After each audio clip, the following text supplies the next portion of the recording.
한 주 동안 잘들 지내셨습니까? 아멘. 우리는 날마다 예수 그리스도를 믿는 믿음으로 승리하는 자가 우리 모두의 삶이 되시기를 바랍니다. 그래서 예수 그리스도로 인하여 매 순간순간마다 이기는 자가 우리 모두의 삶이 되시기를 바랍니다. 오늘 시편 2편 말씀은 가장 중심적인 주제가 바로 12절 말씀에 있습니다. 우리 12절 말씀만 한번 같이 읽어볼까요? 12절 말씀 같이 시작. 그의 아들에게 입맞추라. 그렇지 아니하면 진노하심으로 너희가 길에서 망하리니 그의 진노가 급하심이라. 여호와께 피하는 모든 사람은 다 복이 있도다. 아멘. 그래서 12절 말씀을 근거로 오늘 제목이 무엇으로 잡혀 있습니까? 입맞춤입니다. 입맞춤. 우리 누가복음 전체적으로 전할 때도 제목이 한번 입맞춤이 있었죠. 기억나시는지 모르겠습니다. 오늘 본문도 12절에 보면은 그의 아들에게 입맞추라. 이 내용이 전체적인 주제입니다. 그래서 오늘 제목이 바로 입맞춤으로 되어 있습니다. 여러분, 입맞춤 하면 뭐가 기억나세요? 입맞춤 그러면은 뭐가 기억나십니까?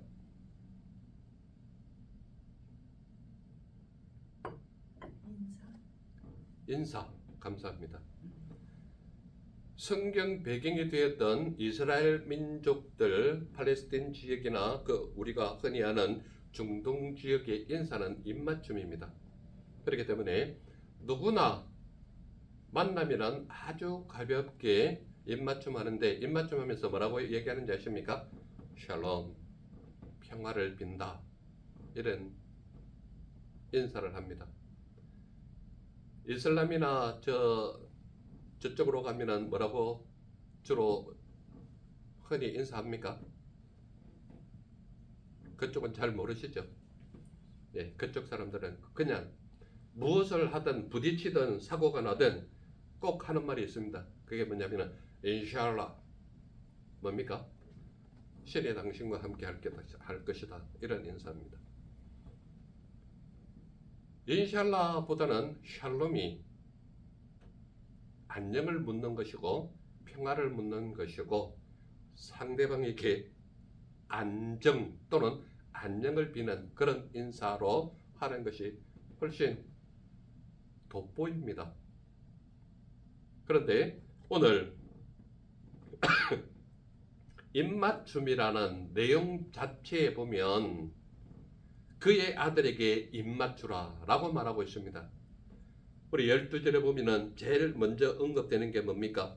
그의 아들에게 입맞추라, 이렇게 되어 있죠. 그의 아들에게 입맞추라. 여러분들, 입맞춤이라는 것은 이스라엘 백성들에게는 아주 가벼운 인사이기도 하지만 이 입맞춤에 다른 의미가 또 있는데, 그게 뭔가 하면 과거 그 시절에 A라는 나라와 B라는 나라가 서로 전쟁을 일으키면 이기는 쪽은 누가 이겼다고 인정을 합니까? 상대 나라의 신이 우리를 보살펴서 이겼다, 이런 개념입니다. 그래서 나라와 나라끼리 전쟁을 할 때에 누군가가 승리했다면 그 신이 숭배를 받는 그런 시대였다는 이야기입니다. 그렇기 때문에 만약에 A라는 나라와 B라는 나라가 서로 전쟁을 했는데 어느 한쪽이 이겼다면 이긴 나라의 신을 진 나라가 섬기는, 그 앞에서 절을 하는, 이런 것이 하나의 어떤 예절 또는 결례라고 해서 이게 신뢰라는 의미가 아닙니다. 하나의 거치는 과정의 예의다라는 의미입니다. 그래서 입맞춤이라는 것은 그 당시 성전 국가의 왕이 의자에 딱 앉으면 발등상을 이렇게다가 발 앞에 발 받치는 발등상 아시죠? 그것을 딱 놓고 발을 이렇게 딱 올리면 상대방 왕이 와가지고 그 발바닥, 발 위에다가 입맞춤을 하는 겁니다. 그것은 뭔가 하면 나는 당신의 종입니다. 그리고 당신이 뭐든지 명령하면 나는 그것을 지키겠습니다. 라는 의미가 입맞춤입니다. 그리고요, 제가 지난번에 누가복음 말씀 나눌 때도 말씀을 드렸는데, 입맞춤이라는 또 다른 의미는 뭔가 하면 패잔병의 왕의 목을 발로 지그시 누릅니다. 성전국의 왕이. 그러면 목을 이렇게 누르면 상대방 왕은 뭐라고 자기를 살려달라는 의미에서 어떻게 하느냐, 성전 왕국의 그 발 위에다가 입을 맞추는 겁니다. 이 말은 나는 당신의 모든 말에 순종하겠다, 복종하겠다, 이 의미가 바로 입맞춤입니다. 그래서 입맞추다 라고 하는 것은 인사라는 의미도 있지만 나는 당신의 모든 가르침에 순종하겠다 라는 의미가 입맞춤입니다. 그런데 오늘 본문에서 12절 말씀에 뭐라고 얘기하느냐, 그의 아들에게 입맞추라는 이야기입니다. 그의 아들이 도대체 누구길래 그의 아들에게 입맞추라고 하느냐, 그의 아들이 바로 예수님을 의미하는 것입니다. 그래서 그 예수님 앞에 입맞추라 라고 이야기하는 이유가 뭐냐 하면, 제일 먼저 언급하는 것이 여호와께 피하는 모든 사람은 다 복이 있다라고 분명하게 이야기하는 겁니다. 그게 12절 말씀에 있지 않습니까? 그러니까 그의 아들에게 입맞추라고 하는 가장 큰 복된 이유가 뭐냐, 여호와께 피하는 모든 사람은 다라고 분명히 말하고 있습니다. 우리 지난번에 10편 1편 우리 말씀 나눌 때에 그가 하는 모든 일이 다 형통하리로다 했을 때 3절 말씀에는 믿는 사람만 이렇게 합니까? 모든 사람이 다라고 표현하고 있습니까? 모든 사람이 다 형통하리로다. 즉 말하자면 여호와 하나님의 율법을 주야로 묵상하는 사람은 모든 사람이 다 형통하다라고 말하고 있습니다. 오늘 본문 말씀에도 12절 말씀에 보면 여호와께 피하는 모든 사람은 다 어떻다고요? 복이 있다라는 것을 말하는 것입니다. 그러니까 그의 아들에게 입맞추라고 하는 그 의도가 무엇이냐, 여호와께 피하는 모든 사람은 다 뭐가 있다는 거예요? 복이 있다라고 말하는 겁니다. 그러니까 믿음을 가진 사람의 가장 절대적인 순종과 복종은 그의 아들에게 입맞추는 겁니다. 즉 말하자면 가볍게 인사하는 정도도 중요하지만 그의 말씀에 나의 모든 것을 걸고 지키겠다라는 순종 약속이라는 이야기입니다. 순종과 복종하기만 하면 어떻다는 거예요? 제시하는 게 뭡니까? 여호와께 피하는 모든 사람은 다 복이 있다라고 말하는 것입니다. 그러므로 여호와 하나님 앞에 입맞추는 자, 즉 말하자면 순종하거나 가볍게 인사하거나 그를 따르는 모든 사람은 어떻다는 거예요? 복이 있다라고 말하는 겁니다. 두 번째로 나타나는 게 뭡니까? 그렇지 아니하면 진노하심으로 너희가 길에서 망한다라고 말하고 있습니다. 여러분들 잘 보세요. 성경 말씀에서요, 길에서 망한다라는 내용이 나오면 어떤 것을 얘기하느냐 하면 목적지에 도달하지 않은 상태에서 그의 모든 것이 끝난다라는 이야기입니다. 길에서 망한다라는 것은 내가 집에서 자는 것처럼 편안하게 하나님의 부르심을 받는 그것이 가장 복되다라고 얘기한다면, 길에서 망한다라는 것은 그가 가는 도중에라고 하는 이야기입니다. 우리 삶 속에서 나타나는 모든 것은 하나님이 부르시기 전에 내게 주어진 여생이, 내게 맡겨진 인생이라면 내 인생 길에서 망한다라는 것은 여호와 하나님을 외면하는 그가 누구냐 이 말이죠. 하나님을 향하여 나아가지 않는 사람, 하나님의 말씀이 가르치는 대로 살지 않는 사람, 하나님께서 원하는 그 방향이 아닌 딴 길로 가는 사람, 이런 사람은 어디에서 망하느냐? 길에서 망한다는 겁니다. 길에서. 즉 말하자면 목적지에 도착하기 전에 그의 인생은 끝난다는 것을 말하고 있다는 얘기입니다. 그렇지 아니하면 진노하심으로 너희가 길에서 망한다. 이 말은 여호와께 피하는 모든 사람은 다 복이 있다 그랬거든요. 그렇다면 여호와께 자기 자신을 피하지 않고 자기 생각대로, 자기 소견대로, 자기가 좋을 만한 대로, 자기가 평가할 때에 이게 좋으니까 라는 결정을 내릴 때에 그는 어떻게 한다는 거예요? 길에서 망한다는 거예요. 길에서. 즉 말하자면 하나님께서 맡겨진 연수가 끝나는 데 부르는 것이 아니라 그가 가는 길에서 부른다는 이야기입니다. 여러분들 이 말씀은요, 그게 그런가 하여 살펴보는 마음도 있어야 되지만 이게 예수 그리스도를 믿는 믿음이 나에게 어떤 것을 가져오는가에 대한 정확한 의도를 알아야 된다 이 말입니다. 하나님의 말씀은 그렇지 아니하면 이 단서가 뭐예요? 여호와께 피하는 모든 사람은 다 복이 있다라고 말할 때에 그렇지 않다라고 얘기하는 것은 즉 말하자면 정확한 하나님을 향한 목표 지점을 잃어버리고 다른 곳으로 가버리는 사람, 그렇지 않은 사람이잖아요. 내 소견대로 사는 사람, 그렇지 않잖아요. 내가 생각하는 대로 사는 사람, 하나님의 뜻이 아니잖아요. 이런 사람은 어떻게 한다고요? 그렇지 아니하면 진노하심으로, 즉 말하자면 하나님의 노를 바라심으로 말미암아 너희가 어디에서 망한다고요? 길에서 망한다는 거예요. 그러니까 목적지에 도착하기 전에 망한다라는 것은 부지불식간에 그의 인생은 끝날 수도 있다라는 것을 정확하게 얘기하고 있지 않습니까? 그런데요, 믿음의 사람들은 교회에 나오는 그 자체가 구원인 줄 알아요. 교회에 나오는 자체가 내 생명, 내 이름이 생명록에 기록되어 있는 줄 안단 말이에요. 하나님의 말씀이 가르치는 것을 정확하게 순종해야지 내 소견대로, 내가 편리한 대로, 내 삶에 익숙한 대로 하나님을 저버리거나 우습게 여긴다면 그 사람은 어떻게 되느냐? 그렇지 아니하면 여기에 해당되거든요. 그러니까 그렇지 않은 사람은 어떻게 하느냐? 하나님의 진노하심으로 말미암아 너희가 길에서 망한다라는 이야기입니다. 즉 말하자면 목적지에 도착하기 전에 그의 인생은 망한다 이 말입니다.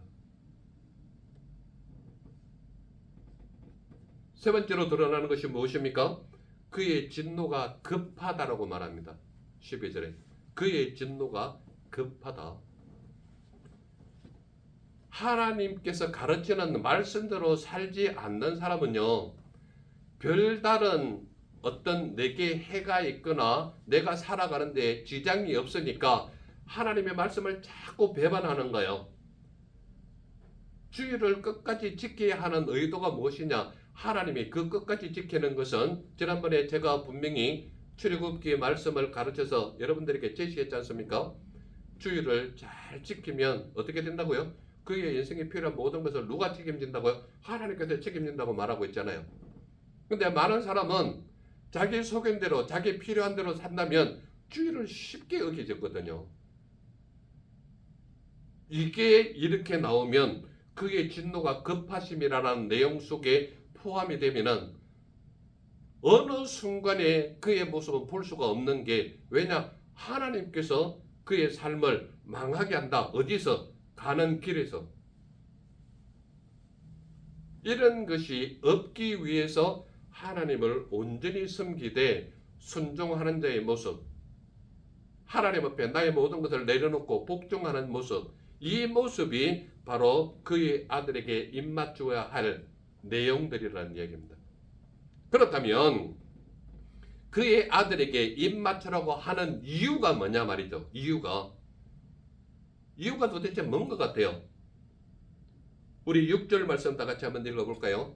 6절 다 같이 한 목소리를 읽겠습니다. 시작. 내가 나의 왕을 내 거룩한 산 시온에 세웠다 하시리로다. 왜냐하면 내가 나의 왕을 내 거룩한 산 시온에 세웠기 때문이다 이 말입니다. 그의 아들에게 입맞추라고 했을 때 그 아들이 누구라는 거예요? 나의 왕일 뿐만 아니라 내 거룩한 산 시온에 세운 그러한 왕이 바로 누구라고요? 나의 왕이다 이 말입니다. 나의 왕. 그러니까 그의 아들에게 입맞추라고 했어요. 그 아들이 누구라는 거예요? 나의 왕이라는 얘기입니다. 여러분들 왕의 특성이 뭡니까? 왕정 정치의 특징이 뭐예요? 왕이 말하는 것이 곧 법이거든요. 그렇지 않습니까? 왕이 말하면 그 즉시 법이 시용되는 거예요. 그러니까 내가 나의 왕을 내 거룩한 산 시온에 세웠기 때문이라고 분명히 제시하는 이유가 뭔가 하면 그의 아들에게 입맞추는 그 아들이 누구냐 하면 내가 세운 나의 왕이라는 것을 분명히 말하고 있는 거예요. 그러니까 그 왕을 섬기는데 그가 하는 말이 곧 법이잖아요. 여러분들 과거 그 사극 같은 그 드라마 보면은 왕이 그 뭐 말씀은 아닙니다. 이놈 죽여라 그러면은 그 즉시 죽입니까? 한참 동안 살려놨다가 죽입니까? 그 즉시 죽이는 거예요. 그게 왕정직지의 특징이지 않습니까? 내가 나의 왕을 내 거룩한 산 시온에 세웠기 때문이라고 분명히 이유를 이야기하는 것은 내 아들에게 그의 아들에게 입맞추라는 그 아들이 누구냐? 내가 세운 내 왕이기 때문이라는 이야기입니다. 그러므로 왕의 말은 곧 법이기 때문에 바로 시행이 되거든요. 그 말이 뭐와 연결되느냐? 그의 진노가 급하심이라고 연결되는 말씀이 바로 이 말씀이라는 얘기입니다. 그러므로 그 왕을 섬기는 그 시온에 세운 그 왕이 누구냐? 내가 나의 왕을 거룩한 산 시온에 세웠기 때문이라고 우리에게 알려주고 있는 것입니다. 그렇기 때문에 시온산에 세운 그가 누구냐? 그 거룩한 왕이 누구냐? 바로 그의 아들이라는 얘기입니다. 왕의 특징 첫 번째가 뭐라고요? 왕이 하는 말은 곧 법이다 이 말입니다. 두 번째로 왕의 특징이 뭡니까? 여러분들 네로 황제가 말한 것 중에 가장 자기 자신을 가장 적절하게 드러낸 게 뭡니까? 짐이 곧 국관이라 이 말을 했지 않습니까? 왕은 누구예요? 왕이 국가를 대표하기 때문에 내가 말하는 것은 국가를 대표하는 말이 되는 겁니다. 그러니까 하나님 나라에 속한 백성이라면 하나님이 왕이시기 때문에 그 왕의 말이 곧 국가예요. 하나님 나라에 속한 자는 누구의 말을 들어야 된다는 거예요? 하나님의 말씀을 들어야 된다는 얘기예요. 내가 나의 왕을 거룩한 산 시온에 세웠다라고 말하는 것은 거룩한 산 시온은 어떤 곳이에요?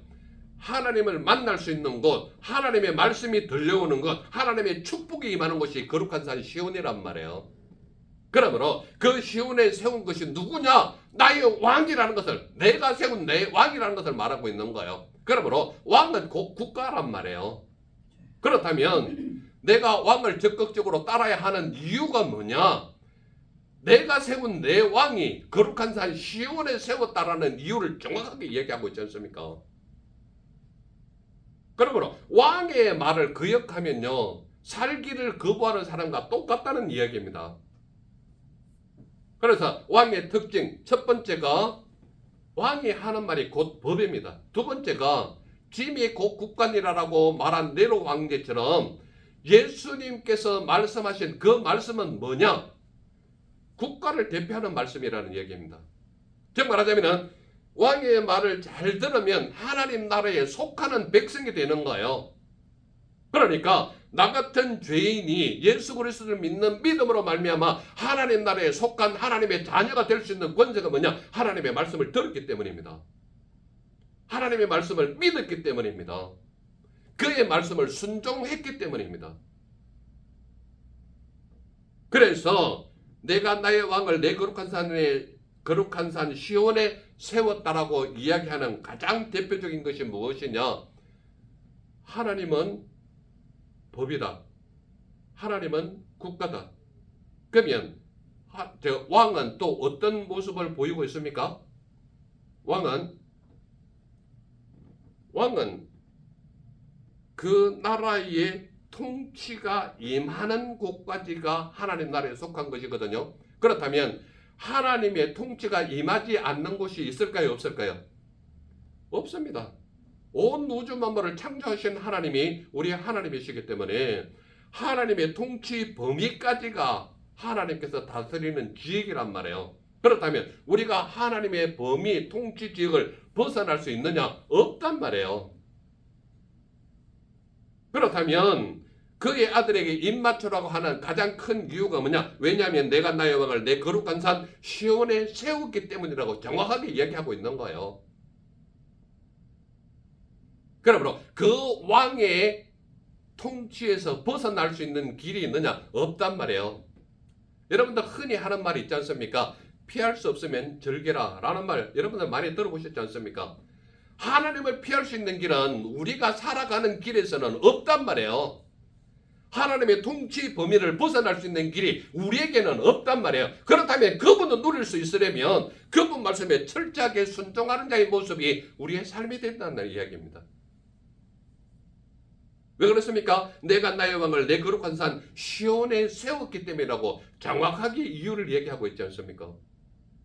그러므로 하나님의 말씀을 피할 수 있는 사람은 없을 뿐만 아니라 하나님의 통치 범위에서 벗어날 수도 없는 것이 우리의 삶이다. 그렇다면 피할 수 없다면 절개라라고 할 때에 그 말씀이 우리에게 주는 교훈이 뭡니까?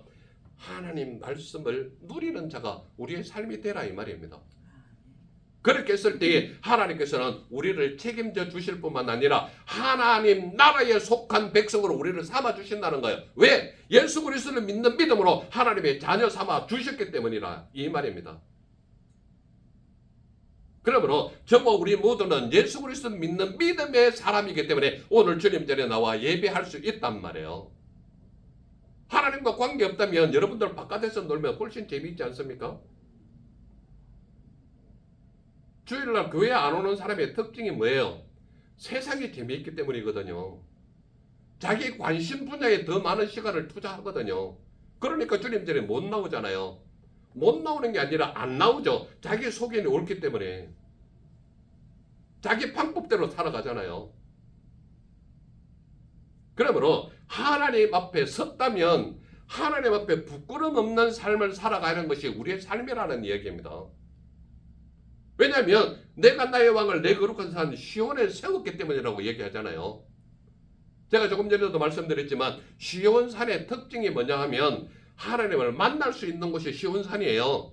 하나님의 말씀이 들려오는 것이 시온산이에요. 하나님의 축복이 임하는 곳이 시온산이란 말이에요. 오늘날 그 시온산이 어디라고 얘기합니까? 교회가 시온산이에요. 왜 그렇습니까? 하나님을 만날 수 있거든요. 하나님의 말씀을 들을 수 있거든요. 하나님의 축복이 임하거든요.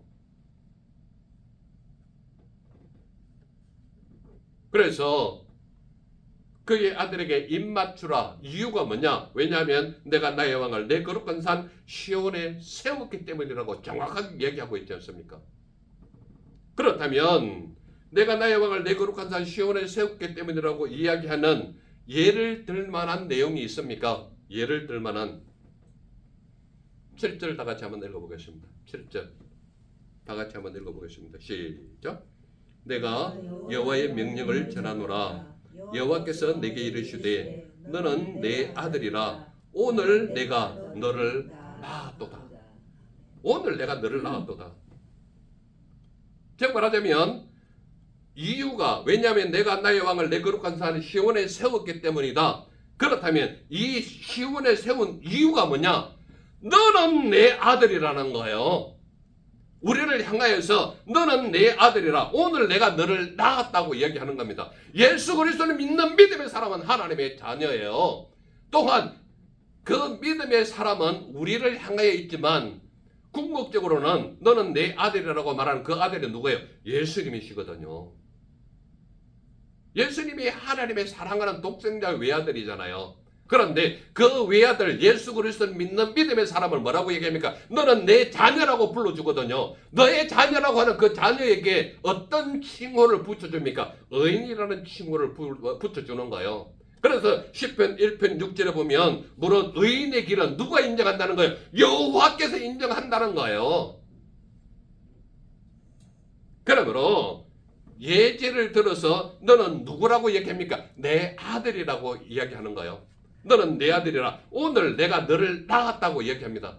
나왔다고 얘기하는 것은 오늘 순산했다라는 그런 내용이 아니라 네가 오늘 믿었느냐? 믿으면 오늘 너는 내 아들이라. 이 말씀을 하고 있는 겁니다.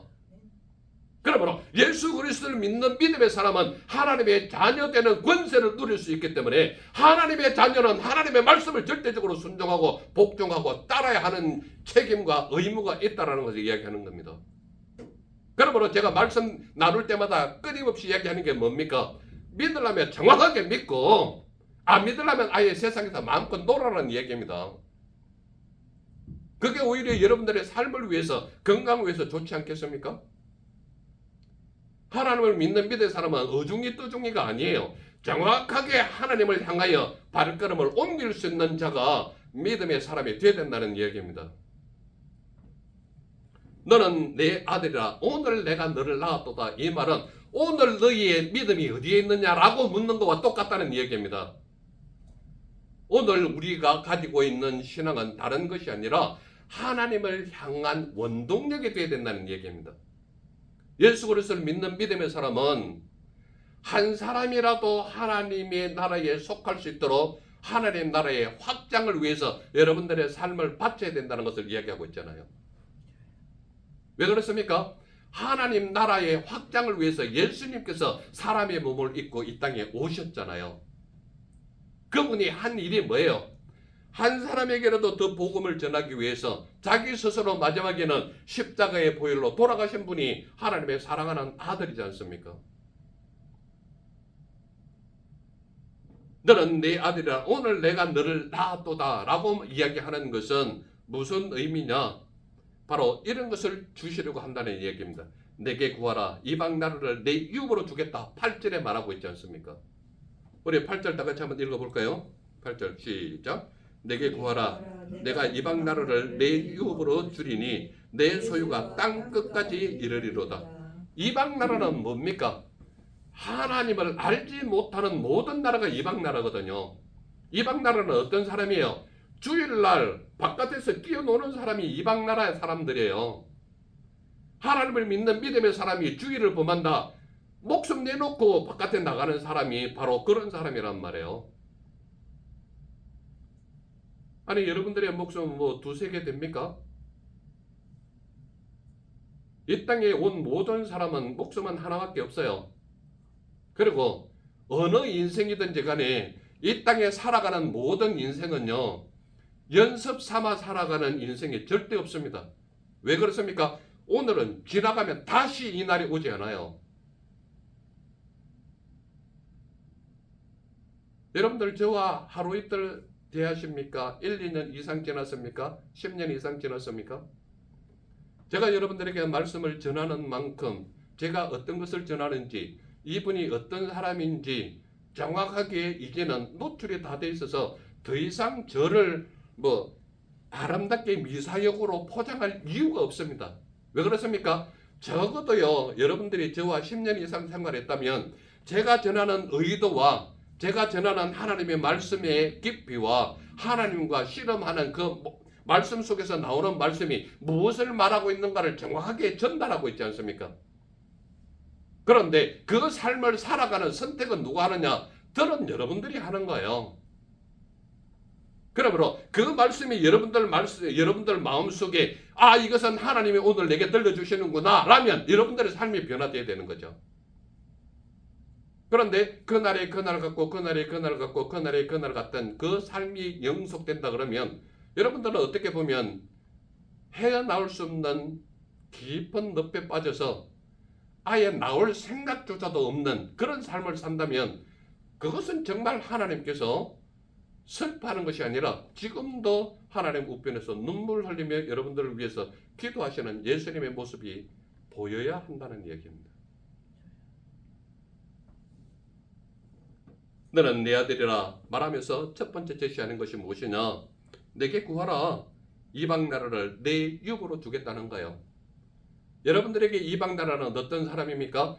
여러분들 주위에 여러분들과 마주치는 예수 그리스도를 믿지 않는 그들이 이방 나라예요.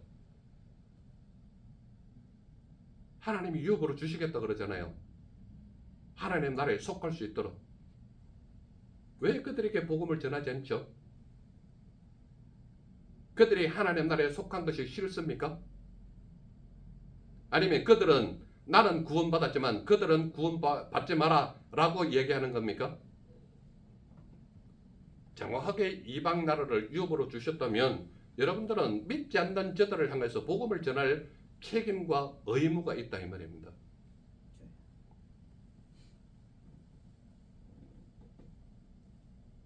내게 구하라 이방 나라를 내 유업으로 주겠다라고 말씀하고 있고, 두 번째로 나타낸 게 뭡니까? 내 소유가 땅 끝까지 이르리로다.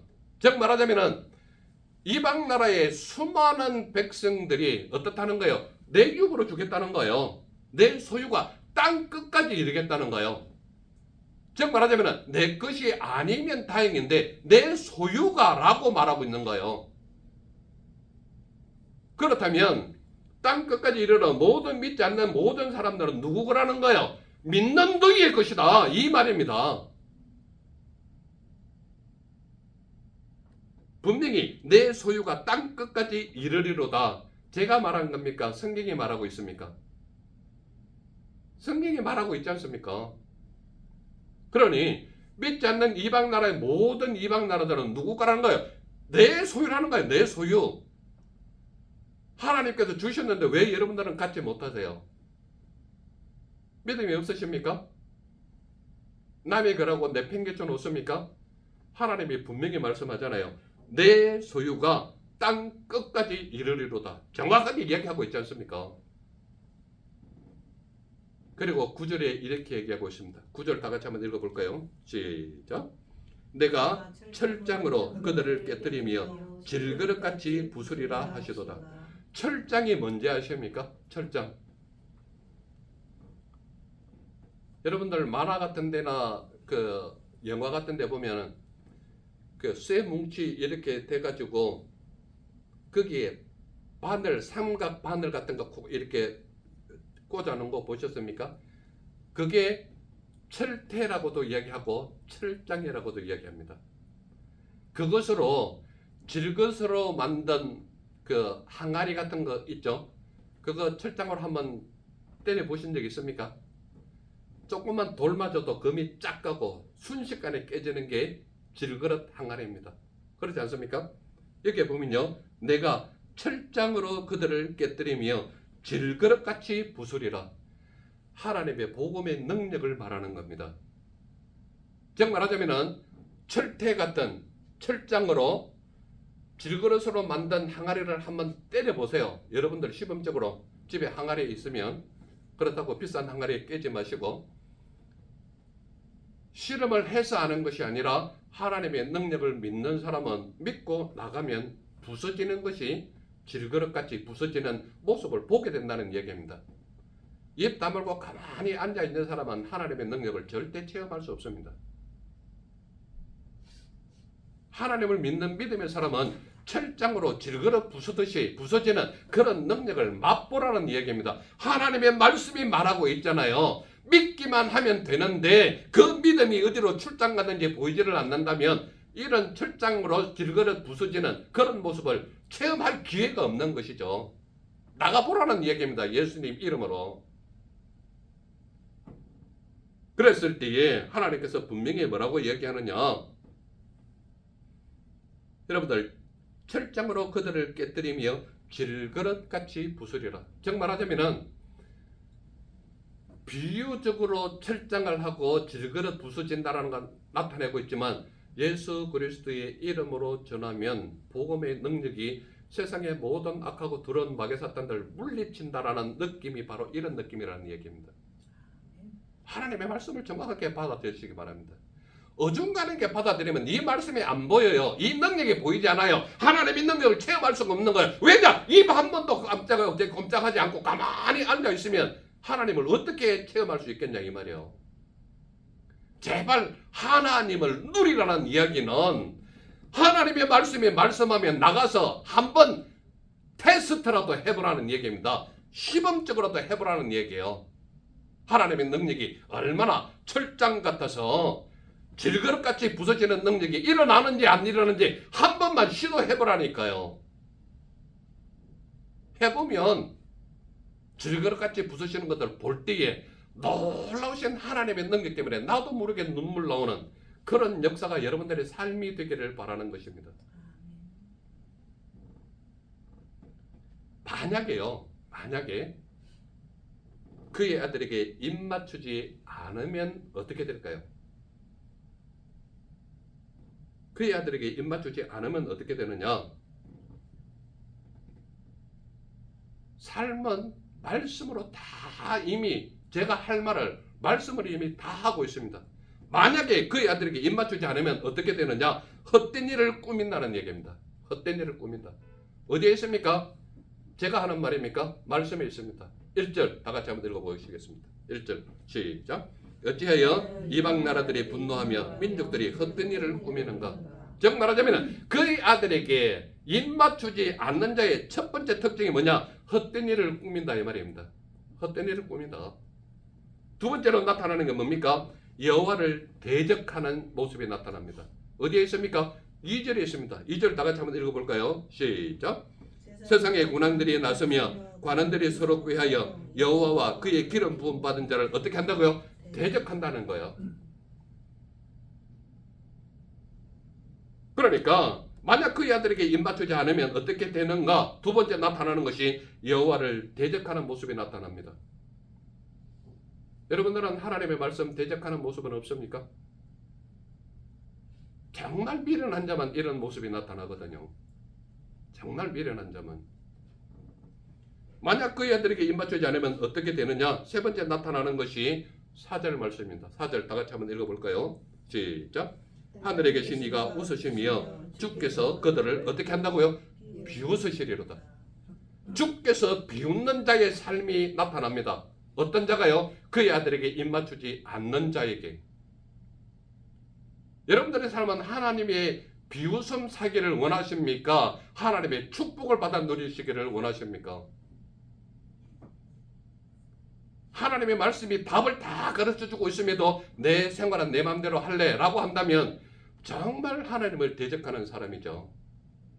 정말 하나님 앞에 헛된 일을 꾸미는 자죠.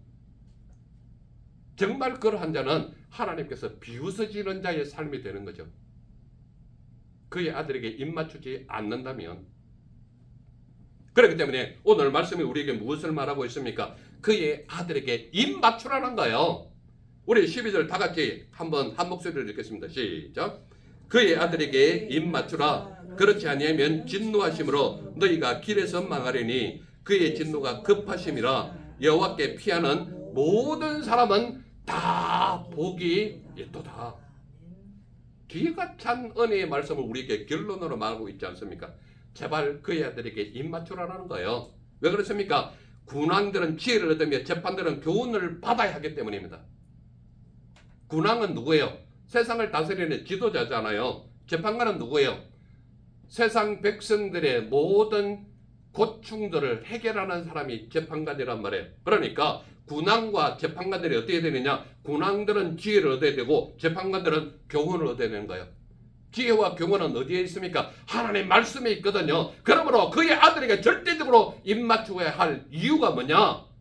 세상을 다스리는 지도자는 지혜가 필요하고 세상 사람들의 고충을 해결하려면 교훈이 필요하기 때문이다 이 말입니다.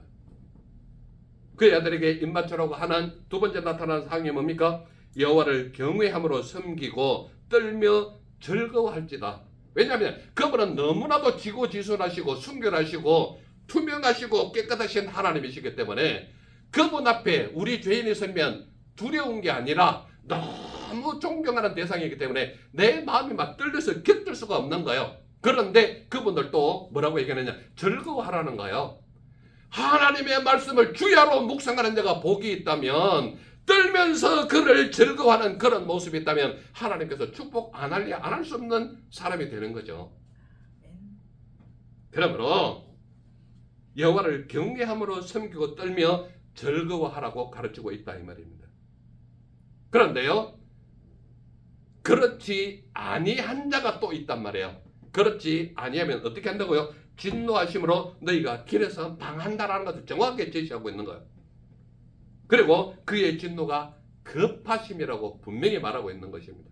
그러므로 여러분들이 인생길에서 하나님이 허락하신 연수를 충분히 누리려면 하나님께서 주시는 은혜의 말씀을 지키고 살면 되는 거예요.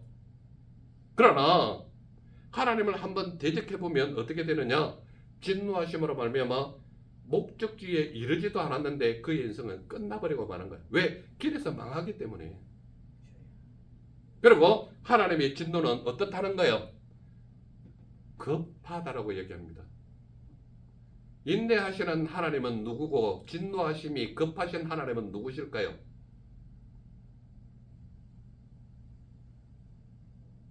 인생을 살아가면서 아담이 저지른 불순종 때문에 죽은 자처럼 살아가지 말고 살아있는 자의 열정이 여러분들 삶 속에 나타나기를 소망하는 것입니다. 어떤 자에게? 그의 아들에게 입 맞추는 자에게. 그래서 하나님은 우리에게 무엇을 말하고 있느냐? 여호와께 피하는 모든 사람은 다 복에 있다라고 얘기합니다.